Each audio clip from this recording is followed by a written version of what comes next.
What if I told you the reason you can't seem to build any consistent habits isn't that you're lazy or undisciplined, but that you're making your habits too big? Hey, welcome to Betterish, where we make self-improvement less painful. Today, I want to talk about something that sounds almost too simple to work. It's called the 2-minute rule. And I know, the internet is full of rules that are supposed to change your life. The 5-second rule, the 80-20 rule, the no 0 days rule. It's exhausting just listing them. But this one is different. And I'll tell you why. Because this one isn't about doing more. It's about doing less. And doing less, it turns out, is the actual secret to doing more over time. Here's the problem most of us run into.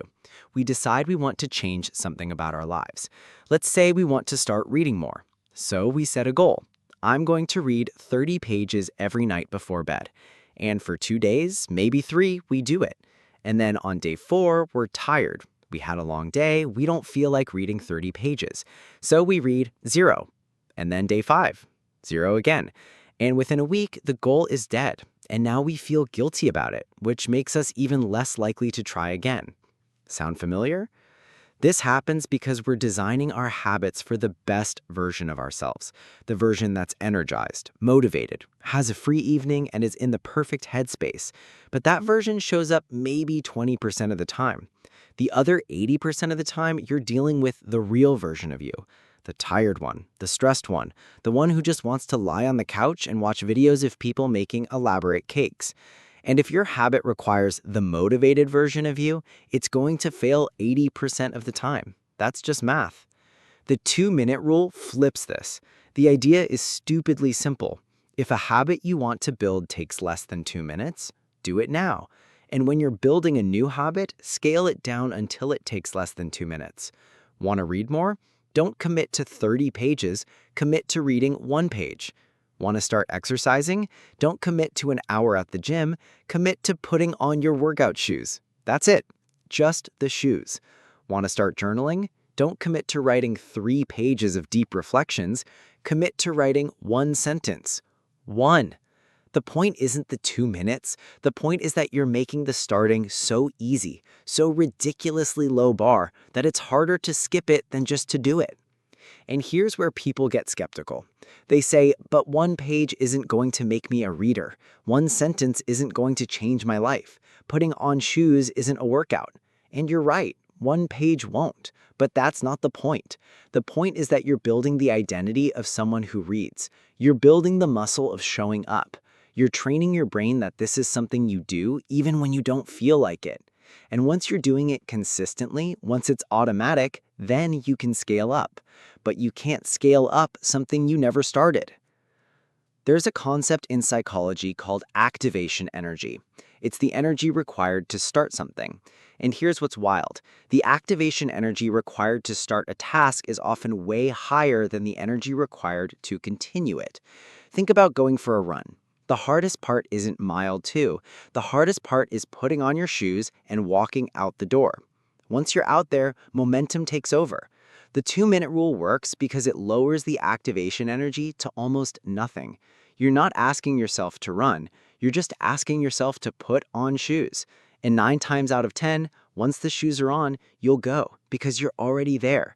The friction was all in the starting. Let me give you 3 ways this plays out in real life. First, the obvious one.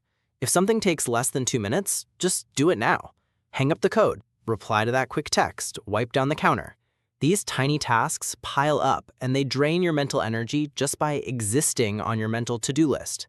Every undone small task is a tab open in your brain's browser, quietly eating RAM. Closing those tabs by just knocking them out immediately frees up real mental space. It's not about being productive. It's about reducing the background noise in your head. Second, use it to build habits you've been failing at. Take whatever habit you've been struggling with and shrink it until it's laughably small. If you want to meditate, commit to taking 3 deep breaths. 3. If you want to do push-ups, commit to 1 push-up. If you want to learn a language, commit to opening the app. Not doing a lesson, just opening it. The goal is consistency, not intensity, because consistency is what builds the neural pathways. Intensity is just the cherry on top. And cherries are optional. Third, use it to break procrastination on big tasks. If you're avoiding something, tell yourself you'll only work on it for 2 minutes. 2 minutes, and then you can stop. What you'll find is that the dread was almost entirely about starting. Once you're 2 minutes in, you'll usually keep going. Not always. Sometimes you really will stop after 2 minutes. And that's fine, because 2 minutes is still more than 0. And tomorrow, 2 minutes again. And eventually, 2 minutes becomes 5, becomes 10, becomes real progress. But it all started with a version of the task that was so small you couldn't say no to it. The deeper truth here is that we've been sold this idea that change requires massive action, that you need to overhaul your life, wake up at 5 a.m., take cold showers, drink green juice, and suddenly become a different person. And maybe that works for some people, but for most of us, massive action leads to massive burnout. We go hard for a week and then collapse. Small, consistent action is less exciting, it's less Instagram-worthy, but it actually works because it's sustainable, because it doesn't rely on motivation, which is a finite and unreliable resource. It relies on momentum, which builds on itself. Here's your one thing challenge for today. Pick one tiny thing, something that takes less than 2 minutes, something you've been avoiding or something you want to start doing, and just do it. Right now, or at the next natural moment.